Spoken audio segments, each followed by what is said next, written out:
Hey, hey, hello, hello. Welcome back to the Fired Up Live Show. Our topic for today is about changes. Mga pagbabago sa ating buhay, pagbabago sa ating environment, sa ating mga sitwasyon, sa sitwasyon ng mundo. Okay? And how do we adapt to these changes? How do we embrace it in such a way that we're able to cope with it at hindi tayo naiiwan? Ayan po, for a lot of my friends currently, hindi naman a lot but a few, have migrated to other places at napag-isip-isip ako, no? It's gonna be a start of a new life for them. Ang daming bago lahat.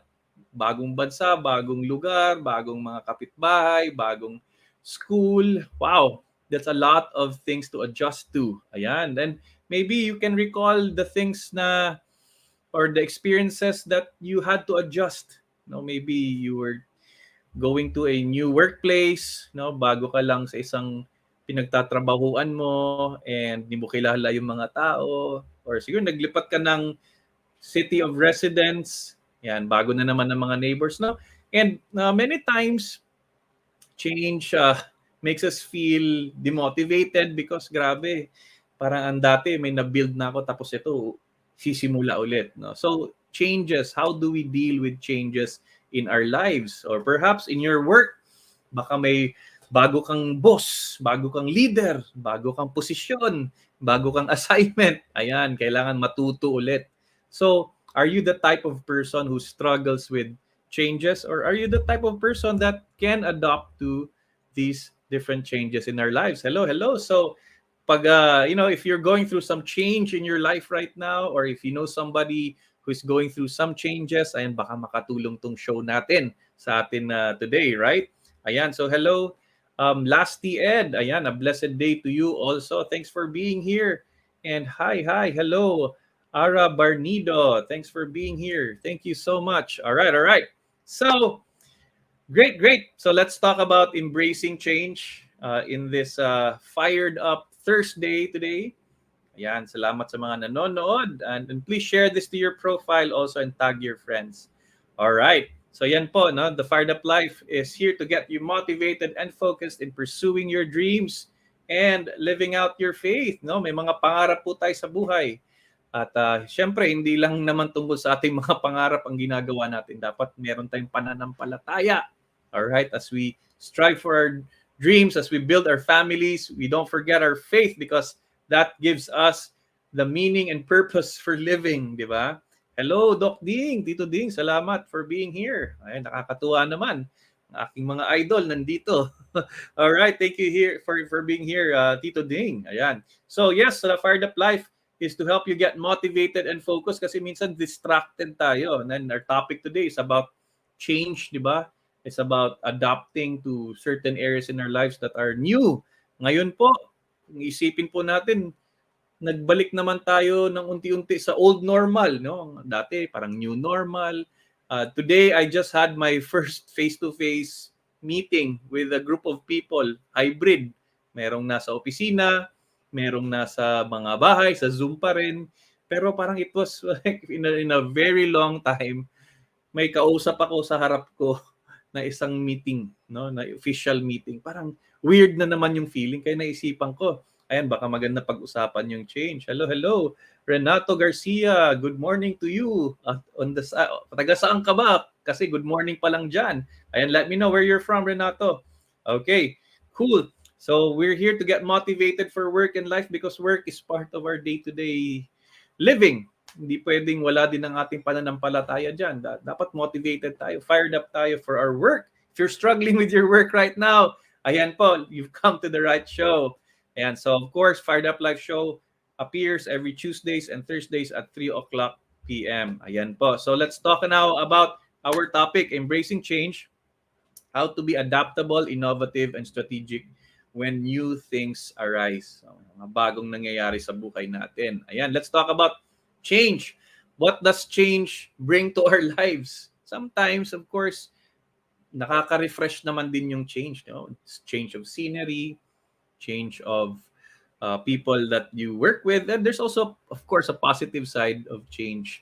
But in a lot of times, in a lot of ways, parang change can disrupt. Meron ka ng sistema, meron ka ng flow, tapos biglang magbabago yung sistema kasi may bagong ini-introduce, 'di ba?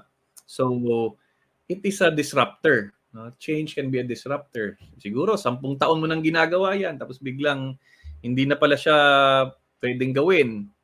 May bagong policies. Ayan. So parang it feels awkward, to adapt to change sometimes, 'di ba? Ayan. So si Renato pala ay taga UK. Good, good. Hello, hello. So there, no? And of course, when there's changes, ay nako, mag-a-adjust na naman tayo. Meron na naman tayong babaguhin sa ating way of doing things. No, I was playing basketball with my son the other time. Tapos napansin ko parang there's a way that he shoots the basketball na parang hindi standard, no? Medyo weird. Kasi he's of course trying to develop his style and technique. Ako naman, matagal na ako naglalaro ng basketball. Ayan. So, sabi ko, don't put your foot forward when you take a shot. Something like that, no? Then, hirap na hirap siya sa adjustment na yun. Hirap na hirap siya na baguhin yung kanyang way of shooting or yung kanyang positioning. Kasi nakaka-shoot naman siya pag ganun. Pero in the long run, I know that using the right technique will bring him a better game. So, it's awkward. Nag-a-adjust na naman kasi may bagong pamamaraan, no? So I see that, no, in our lives also. We might be feeling a little awkward. And when there's change also, parang we're trying to restart. Parang nagsisimula ulit tayo. Nako, akala ko ba level 10 na ako sa business tapos nawala si business, simula na naman, no? Parang you're gonna rebuild at napapagod ka na kasi parang back to square one na naman. Ayan. So sometimes change can uh, bring discouragements in our lives. Parang uulit na naman tayo. Ayan, no? So how do we cope with these things? Ayan po. Hello, hello, Angel. I'd like to express my gratitude for your advice as a motivation. Such a big help for me. Yan, thank you for your comment there. Nakakatuwa naman, nakaka-motivate. Ayan. Yes, yes. Let's see how we can cope with change. Paano ba natin ma-overcome itong changes na to and in fact come out better than expected. So I'd just like to quote somebody here, Bob Goff. Sabi niya, embrace uncertainty. Some of the most beautiful chapters in our lives won't have a title until much later. I love this quote kasi if in our mindset walang magbabago sa ating buhay, we will get the shock of our lives because policies change. Definitely the pandemic changed everything. People change sometimes. People don't stay. People sometimes leave. And yan, masakit, di ba? So, but when we see na meron talagang pagbabago, there will always be changes that will happen. Expected or unexpected, especially the unexpected ones. When we just have an open mind that there will be changes, definitely, then maybe we can take it in a way that, yes, parang what is God preparing for me now? No, Lord, ano ba tong mga nangyayari ngayon? Bakit ba may opportunity ako na ganito? Or bakit ba nawala sa akin yung opportunity na yan? Bakit nawala sa akin, for example, yung trabaho na yan? Bakit nawala sa akin yung negosyo na yan? No, so we have to shift our mindset para hindi tayo madala dun sa depressive state natin, hindi tayo madala sa anxiety. Instead, let's come to terms with the situation and embrace it. Kumbaga, the uncertainty of life. There will always be that part. Kasi kung sigurado tayo sa mangyayari, no, in the future, parang there's nothing really to plan about. There's really nothing to strive for also. 'Di ba? Parang pag nagte-take ka ng exam, let's just say may leakage ka ng exam. Baka hindi ka na mag-aaral kasi alam mo na yung lalabas sa exam, 'di ba? But ganun ang buhay, walang leakage. Hindi natin alam ano ang kinalalabasan in the future, even you plan things really, really well. Okay? So, let's try to embrace uncertainty in our lives. So, I want to share with you konti lang, no? 3 ways to embrace change and thrive in your new environment or new situation. No? So, paki-type po sa ating comment section, mga kaibigan, mga ka-fired up, paki-type, fired up to embrace change. Ayan, fired up to embrace change. Ayan. So let me know who's here today. At pag may nag-type ng fired up to embrace change, ayan po, ako'y ibabahagi ko na tong 3 ways to embrace change sa inyo. I just wanna see your names there. I wanna uh, see kung sino yung mga uma-attend ngayon na nakaka-excite. Let me know if you're here. Let me know if you're present. Let's go, let's go! Sa mga ka-fired up, ayan, si Lasty, ang ating unang dumating. Ayan, nandito na. Ayan, so fired up to embrace change. Thank you, Lasty, Ed. Logine, ay, mga aking kaibigan. Ayan, fired up to embrace change. Si Jude, fired up to embrace change. Tito Ding, fired up to embrace change, di ba? Minsan yung changes do not come from other people. Sometimes we're the ones who will initiate that change. Kasi kung wala tayong bagong changes na gagawin sa ating negosyo, sa ating pamilya, baka walang progress na mangyayari, di ba? So the change can also come from us. Ayan, si Angel, fired up to embrace change. Patrick is also fired up to embrace change. Ayan, thanks for being here, guys. Ayan, so simulan na po natin. Tuloy-tuloy nyo lang po ang pag-comment dyan ng fired up to embrace change. Especially, ito, si Chishe, fired up to embrace change. Thank you so much. So, ano ba yung 3 ways? Actually, yung mga sagot nasa title po ng show natin. So, the first way to really, no, mali pa yung spelling, be adaptable. No, akin na lang ang, itatype ko na lang dito. Be adaptable. Okay. So, ganyan talaga. We need to adapt to the changes. Ayan. So, ganyan ang ginagawa ko ngayon. Okay. So, first is we have to be adaptable. Yun yung unang way. Pag sinabi pong be adaptable, di ba, meron tayo sa bahay yung mga adapters. Ayan. So, yung mga adapters, hindi yung end ng plug, gawa sa ano to, Europe. Hindi siya nasasaksak dito sa ating wall kasi iba, no? So what do you do? Now, what do you do? You get an adapter and plug that in and diretso na sa socket. So you're able to use now that gadget, you're able to use that appliance already. So ganun din, no? We have to bring in something that will help us adapt to change. So pag sinabing adaptable, hindi lang yung magsasang-ayon ka. Kailangan merong kang hingin na tulong. Meron kang hingin na tulong sa isang tao that can help you in coping with that changes. No? So you can adaptable. And that person will be the one who will orient you, who will bridge you. No? So yun yung aking take na on adaptability. It's not just doing things on your own. No? Sino ba dyan? Let's just say when you migrate to another country, 'di ba? Merong tutulong sa iyo in your adaptation, in your assimilation, no? Whether it's a kamag-anak or kasama sa community, meron talagang tao diyan na parang who acts as an adapter so you can adapt to the environment. Now, yun to be adaptable, ano siya? Parang you need to embrace humility also. Kasi you will come to realize na ikaw na yung pinakawalang alam dito kasi you're the new guy, no? Bago ka lang dito, no? Let's just say you're in a restaurant, no? Tapos there's a waiter na medyo mali yung ginawa. Anong sasabihin ng kasama niya? Pasensya ka na, sir, bago lang siya, no? Bago lang, no? So we understand that new guy, but at the same time dahil nagkamali yung tao, natututo siya. Okay? So, in a greater sense, when you are new in an environment, when you're doing new things, like creating a new business, expect na magkakamali ka. And don't be too hard on yourself when you make that mistake. Because that is really the fastest way to adapt. To be adaptable is to be willing to learn really from our mistakes. Ayan, no?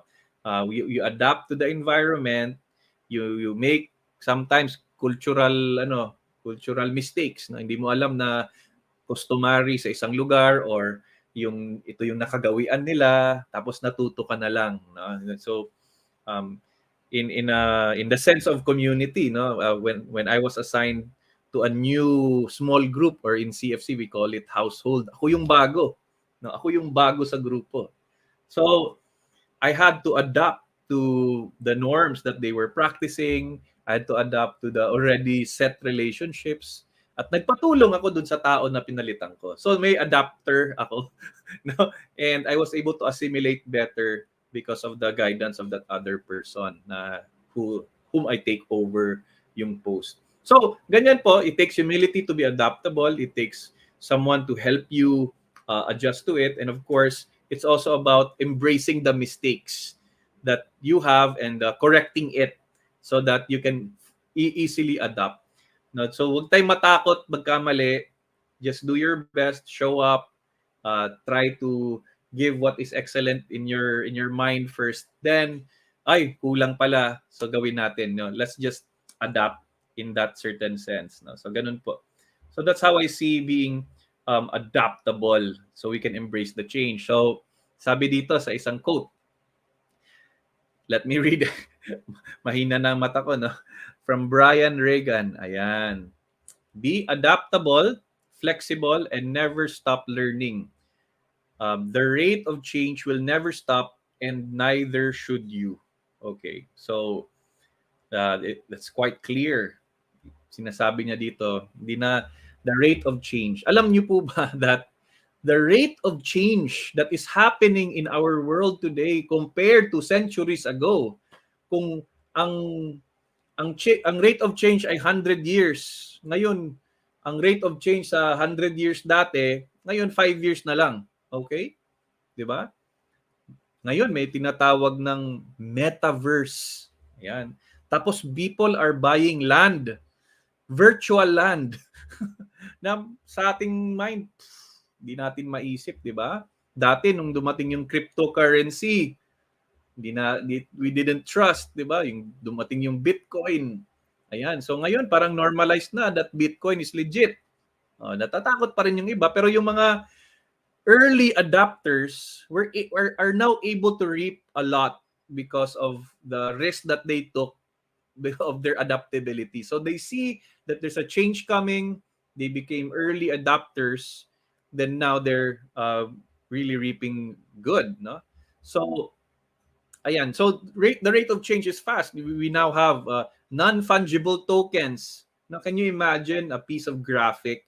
You can own something like that and sell it for millions in the future. Now, yung iba nagko-collect na ng NFT na tinatawag. Now, kailan pa tayo matututo ng NFT, no? Kung mahal na. So, if you adapt early, when you see changes happen, most definitely you might be able to win or lose also.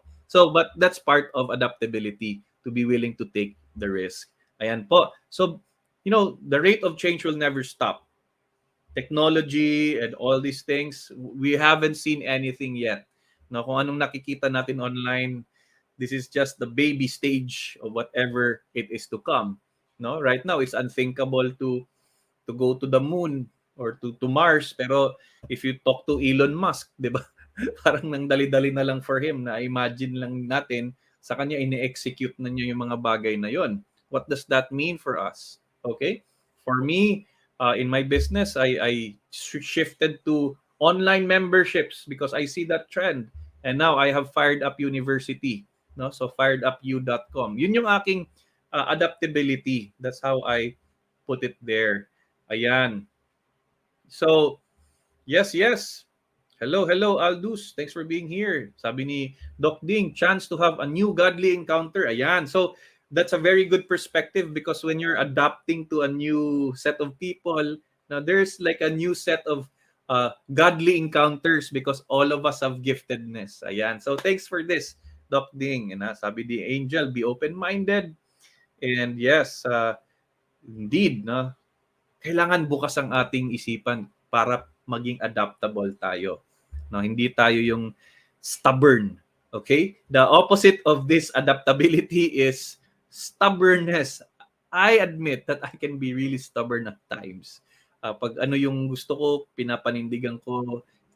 Pero kahit ineffective na, pero nasanay ako doon, I can be stubborn as a mule at times. But yes, later on, kailangan bumigay din kasi we have to be humble.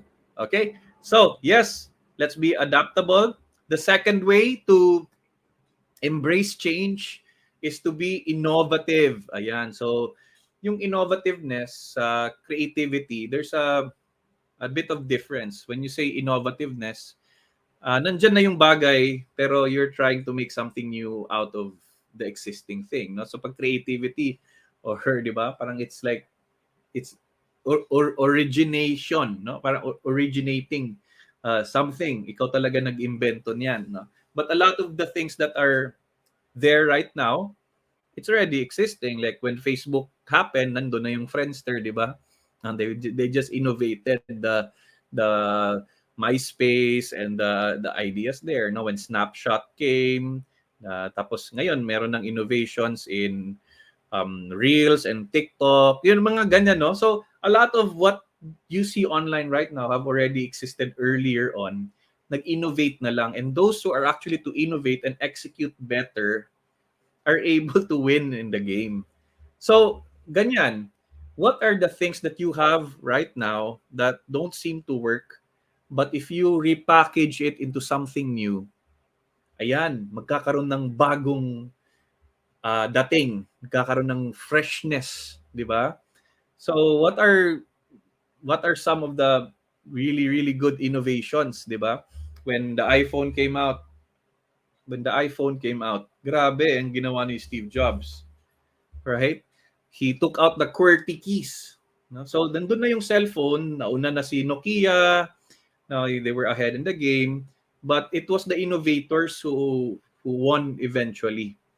Kasi yan, ngayon pag inisip na, grabe, wala nang keys on your cell phones, di ba? Nakabakante na, ganyan na lang, no? And that innovation made them number one. So ngayon, dahil sa innovative spirit ng Apple, pag may lumalabas na bagong iPhone, pinipilahan. People camp for the first purchase, no, para makuha nila sila yung makauna na makakuha ng ganung gadget dahil sa mga innovations that are really amazing, no. Naalala ko dati sapatos, no, ininnovate ng Reebok, may Reebok pump. Ang tagal na no, may pump. Tungtuwa ako dun sa innovation na yun. Ingit na ingit ako sa mga kaklase ko na may Reebok pump. Ayan, tapos may Air Max, may hangin sa loob ng sapatos. So the shoes that's been there, no, but there's things that change, no. Tapos we now have to ride with those changes without sacrificing our core values, without sacrificing our core beliefs. So in terms of evangelizing, ganun din. No, we have to be innovative in spreading the gospel.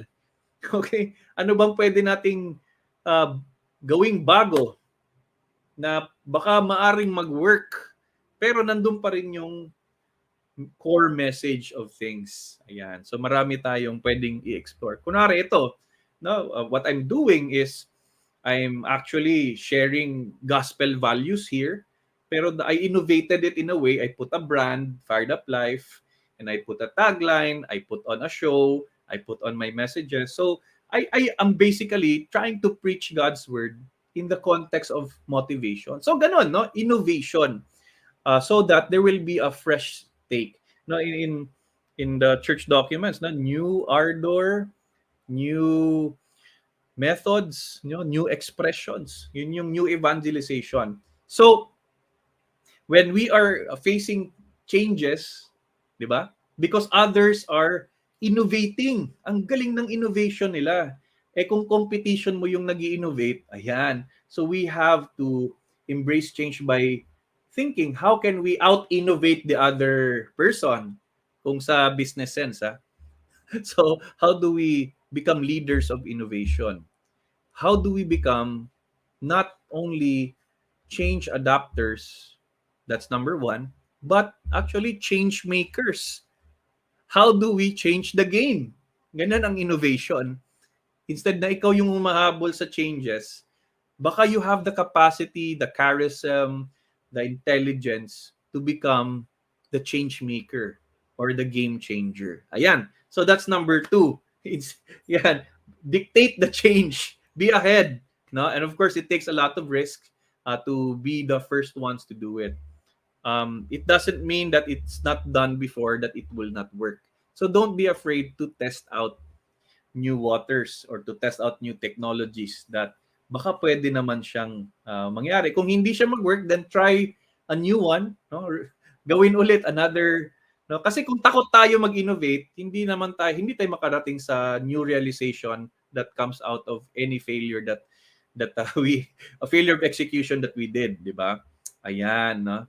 So, ito nakalagay dito. Innovation is the ability to see change as an opportunity, not a threat. Okay? So nagbago ang mundo. Naalala niyo po yung innovation ng GCash, di ba? Ang tindi, di ba? GCash.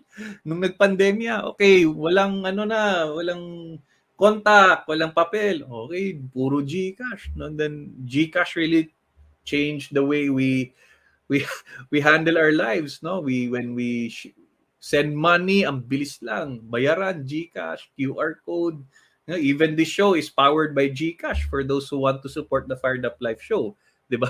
So, grabe. So, ano talaga siya?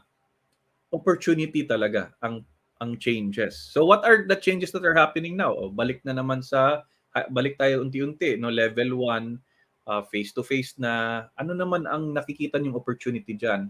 Or are you still stuck with the pandemic framework? Okay? See the opportunity there. Okay? For me, in my business, unti-unti nang bumabalik ang mga trainings, ang mga clients are starting to call and consider what I can offer pre-pandemic. So, ayan, it's an opportunity talaga. Hindi siya threat. Okay? All right. So, the third way to embrace change, no? May dagdag mo na bago, no? So, yes, we need to influence others, 'di ba? And part of that influencing is becoming strategic, no? Strategic in our marketing, perhaps strategic in our setting of goals. What does it mean to be really strategic? Pag sinabi yung word na strategic, naalala ko agad, chess, di ba? Yung mga anak, inuhubog natin sa chess para magkaroon ng strategic thinking. Kasi sa chess, maraming desisyon ang ginagawa for you to win. And if you're able to see what's happening with the enemy, if you see what's happening with your opponent, na ito yung magiging move niya, ma-anticipate mo yan, then you can now make a strategic decision. Okay? Because the market, the competition or whatever, kung sa spiritual realm, ang kalaban, ang demonyo, ayan, ano yung mga galaw-galaw ng kalaban ngayon? Okay? So, if you understand the enemy, di ba, art of war, the more you understand the enemy, the more you can create strategic plans. Okay? So, the way to be really strategic is to be observant of the new things that are happening around you and come up with a new plan. Okay? So yung mga army na magagaling, no, in the medieval times or during the war time, World War II, World War I, may mga plano yan, naka-lay down. Kaso lang, kung may galaw yung kalaban na hindi nila alam, are you able to be flexible enough to innovate your strategy or to change your strategy midway? Ayan, those generals who can do that and empower their lieutenants on the ground are able to win the wars kasi ang dali nilang mag-adapt, mag-innovate, and maging strategic, no, to change strategy. Okay, so in basketball, bakit nagpapa-time out? Time out. Okay, time out si coach, time out muna tayo. Bakit? Because coach has thought of a new strategy to beat the opponent. Okay, so ito yung play. Play number 3 ang gagawin natin. Gaganon si point guard. Tres tayo. Okay, so pag gumanon si point guard, alam na ng galaw ng ka-teammate niya, and they're able to make the bucket because they have already pre-planned the different strategies. So ganun din po tayo when changes happen in our lives. What's your move? Hindi pwedeng nakatunga lang, hindi pwedeng mag-antay lang, hindi pwedeng mag-hope lang na walang ginagawa. Of course, we can pray, but prayer without action is dead, di ba? Faith without action is dead. So anong gagawin natin? We have to strategize. Call your members, call your other fellow leaders, whatever, no? Call your business partners. Magkaroon kayo ng strategic planning. Mag-isip tayo, paano na ngayon na nagkaroon ng changes in our society, in our environment, and the market has changed. Ayan. Ayan po. So how can we pivot? Ayan, yun yung word na madalas nating naririnig pag kailangan nating magbago ng direction. Pivoting. So yes, let's be strategic. Sabi din dito, and just to reinforce the idea of strategy is choice. Strategy means saying no to certain kind of things. Ayan. So, pag sinabing no, baka ang paghihigpit ng sinturon, no, magtitipid, that's a strategy already. No, what are the things that you can say no to so you can say yes to the things that will help you embrace the change? No? You can lessen your commitments in other things that are less important. Importante lahat, pero meron talagang more important at meron talagang less important. How can you make that strategic choice wherein you can have more time for your family? You can have more time for your loved ones. Maybe you're involving in too many other things that the most important things in life are neglected. No? So, ayan, no, it also means saying no to certain kind of things. Di ba? Huwag kayong mahiya to say no. Because these people love you naman. These people understand you. If it's for your own good, then, people will understand. Because at the end of the day, you have to say yes to things that can really lead you closer to God, that can strengthen the bonds of family, and, definitely be able to help other people, those who are in need, those who need to hear God, those who are hungry on the streets. Yan. So these are decisions that you have to make together also. Pag ikaw lang din nag-create ng strategic decision na yan at walang, sabihin na natin, collaboration, walang teamwork in coming up with those strategies, malamang hindi masusuportahan yung strategy na yan. So when you create strategies, involve people kasi it's easier to implement strategies that will help you embrace the changes if you involve people in planning. Ayan, di ba? All right. So there you go. These are the 3 ways to embrace change and thrive in your new environment. Okay, unang-una, as I review, first is be adaptable. Second is be innovative. Third is become strategic. Ayan po. So, there. That's our Fired Up Live show for today. And let me know your thoughts. Alin dito, no? Which of the 3 things do you think you can apply in your life right now? Are you more inclined to adaptation, innovation, or strategy creation? Okay, so ayan. So that's my take on how to embrace change. Siguro pwede din po maglagay kayo sa comment section. What are your thoughts? Ano yung mga palagay nyo that can help us cope with changes and thrive amidst changes? Ayan. So abang-abangan ko po ang mga thoughts nyo in the comments section. Ayan. All right. So keep your comments coming, guys. And of course, maybe you can also make a strategic decision today to support the Fired Up Life show. You can be a patron through patreon.com/fireduplife.